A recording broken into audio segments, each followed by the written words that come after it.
আজকে আমি তোমাদেরকে কোনো গাইডলাইন দিতে আসিনি। আজকে আমি তোমাদেরকে কোনো ধরনের কোনো টিপস দিতেও আসিনি যে কিভাবে পড়াশোনাটা চালায় যেতে পারো।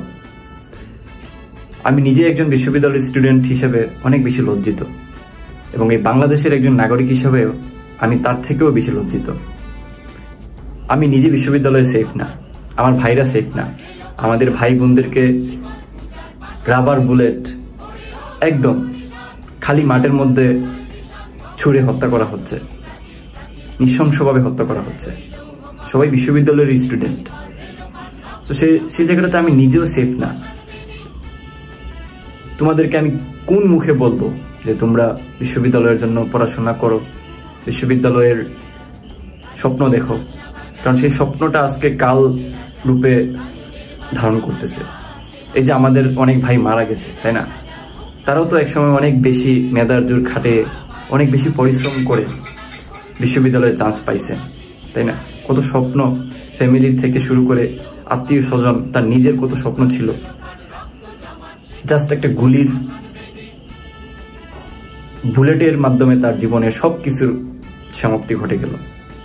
তো যে জায়গাটাতে আমি নিজে সেফ না, তুমি নিজেও সেফ না, শিক্ষার্থীরা সেফ না, সেই জায়গাটাতে আসলে নিজের অস্তিত্ব নিয়ে প্রশ্ন ওঠে, তাই না? এই যে আজকে যে আন্দোলন নিয়ে আমরা মাঠে নামছি, আমাদের জনসাধারণ যে মাঠে নামছে, তাই না? এইটা চাইলেই কিন্তু অনেক ভালো একটা সলিউশন কিন্তু হতে পারত। দেশের উচ্চবর্গ থেকে শুরু করে দেশের যারা উচ্চ পদস্থ নামদারি যে মানুষজন আছে, তারা চাইলে কিন্তু জিনিসটাকে অনেক আগেই সহজ করে দিতে পারত।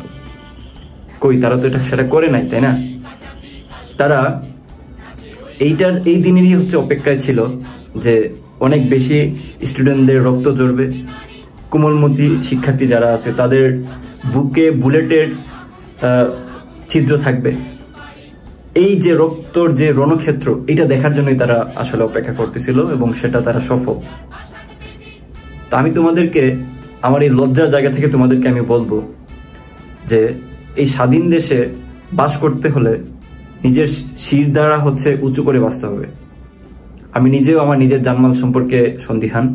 আমি তোমাদেরকে বলবো, তোমরা যারা পড়াশোনা নিয়ে চিন্তিত এবং বিশ্ববিদ্যালয়ে পড়াশোনার জন্য অনেক বেশি চিন্তিত, যে বিশ্ববিদ্যালয়ে তোমরা পড়তে চাও, তাদেরকে আমি লজ্জার সাথে বলতেছি যে তোমাদের জন্য এটা কোনো সেফ জায়গা না, এবং ভবিষ্যতেও যে একটা সেফ জায়গা হবে সেটাও আমি তোমাদেরকে নিশ্চয়তা দিতে পারবো না। তো এই যে বড় ভাই, এই যে মেন্টর, আমি সেই জায়গাটা থেকে তোমাদেরকে আবারও সতর্ক করতেছি, নিজের অবস্থানটা পরিষ্কার করে, নিজের সেফটিটা নিশ্চিত করে দেন সবকিছু করবা।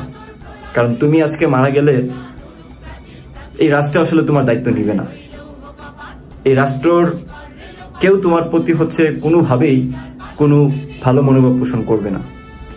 সো নিজের সেফটিটা বজায় রাখবা, নিজের অবস্থানে থেকে যতটুকু প্রতিবাদ করা যায়।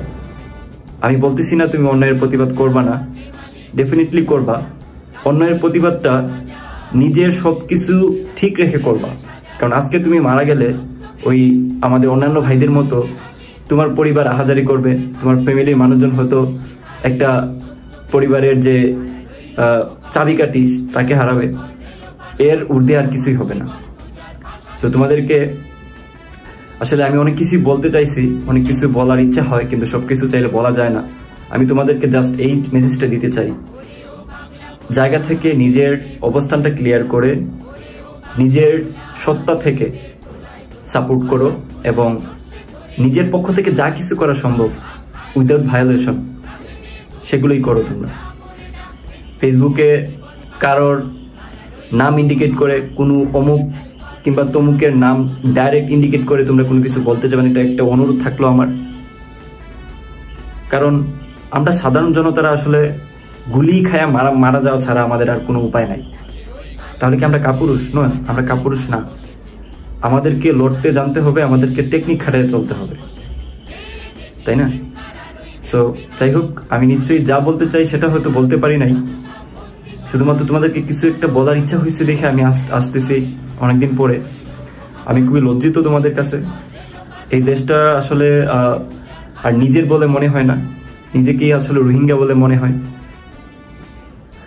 আল্লাহ তাআলা সবাইকে হচ্ছে এই ধরনের কঠিন বাস্তবতা থেকে উদ্ধার করুক। এই যে রণক্ষেত্র চলতেছে সেটা থামুক, আবার সূর্যের দিন ফিরে আসুক, আবারও আমরা আনন্দ নিয়ে পড়তে বসবো, আবারও আমরা পড়াশোনার আনন্দটুকু ফিল করে পড়াশোনা করব এবং এই সুন্দর দেশে স্বাধীনভাবে বাঁচার দিনটার জন্য আমরা অপেক্ষা করব। সবাই ভালো থাকবা। আল্লাহ হাফেজ।